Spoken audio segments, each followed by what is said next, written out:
Adam here with Brooksaw Antiques. Today we have this 1968 Smith Corona Super Sterling vintage portable typewriter. I'm going to show you how to use the functions and make sure they all work. Up top is the adjustable paper guide. This helps you guide the page in straight. I'm going to line that up with the edge of the platen, which is the main roller that feeds the paper. Margins are above that, and I'm going to set this left margin around 0 to 1 and the right one around 70-ish, about the length of a page. And this is the paper bale that sits on top. It's got two adjustable rollers.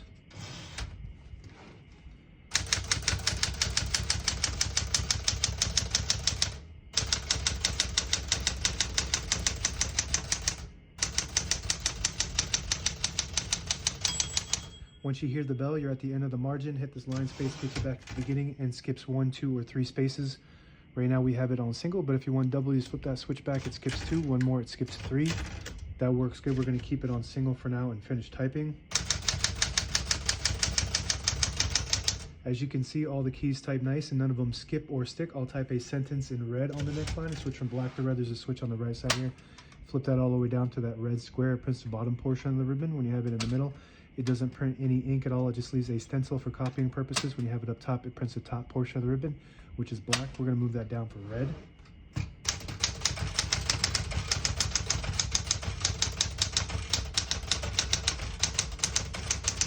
Gorgeous typing machine. Very nice for daily typing. It's a workhorse type of typewriter. Very popular model and color. Cannot keep these in stock.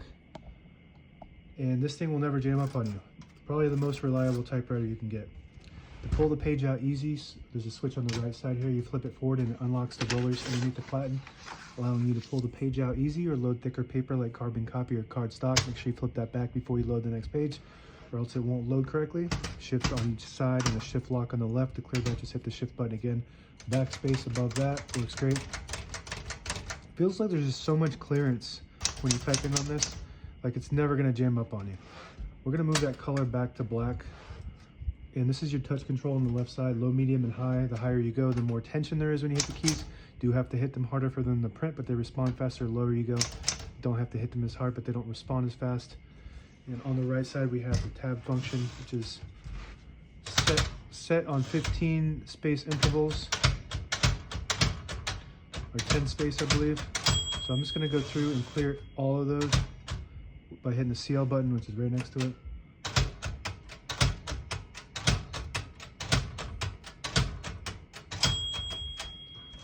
So now we have no tabs. As you can see, it kind of slams all the way to the end when you hit the tab when there's none set, causing wear and tear on your typewriter. So I always like to set one somewhere in the middle.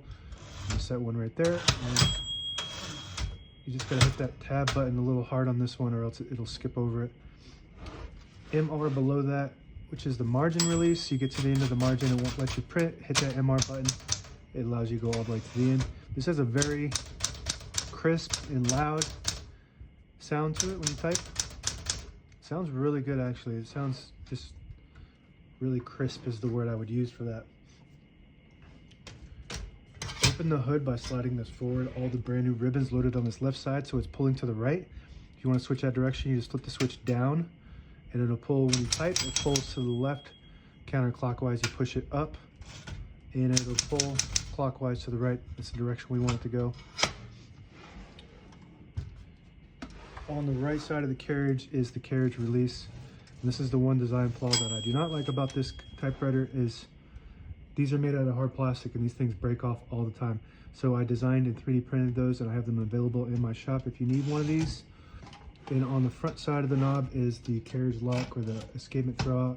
When you lift it up, it'll release the carriage and lock in the middle. So when you have it in the case, it doesn't bang around causing damage to the knobs or the escapement, which is the mechanism that allows the carriage to move one space at a time when you type. And this one has another original carriage release. This one's white though. This is how I found it. So this left one is white and that right one is beige colored or off-white. Very smooth carriage. I really love this model. I know this one will not stay in stock for very long. So if you're interested, check it out and buy it. Push in this knob here, it'll disable the spacing so you can get to an exact spot on the page. You let it go, you get those clicks. Each one of those clicks is one space. And same concept with this little lever on the inside. You push it down, it disables the spacing. You push it up, you get the clicks. And the last thing, excuse me, is the page gauge. So where you see the numbers in the set and end, you want to set the page exactly where it's at, which is right below the 11. There's a notch there. You move it up, you can see that notch. You load the page in at that notch, and then when you start getting close to the bottom of the page, it starts telling you on the left on end. So there's 2 inches left, 1.5, 1, and then that's the end of the page. And that's it. Now available on eBay or Etsy. Search Brooksaw Antiques.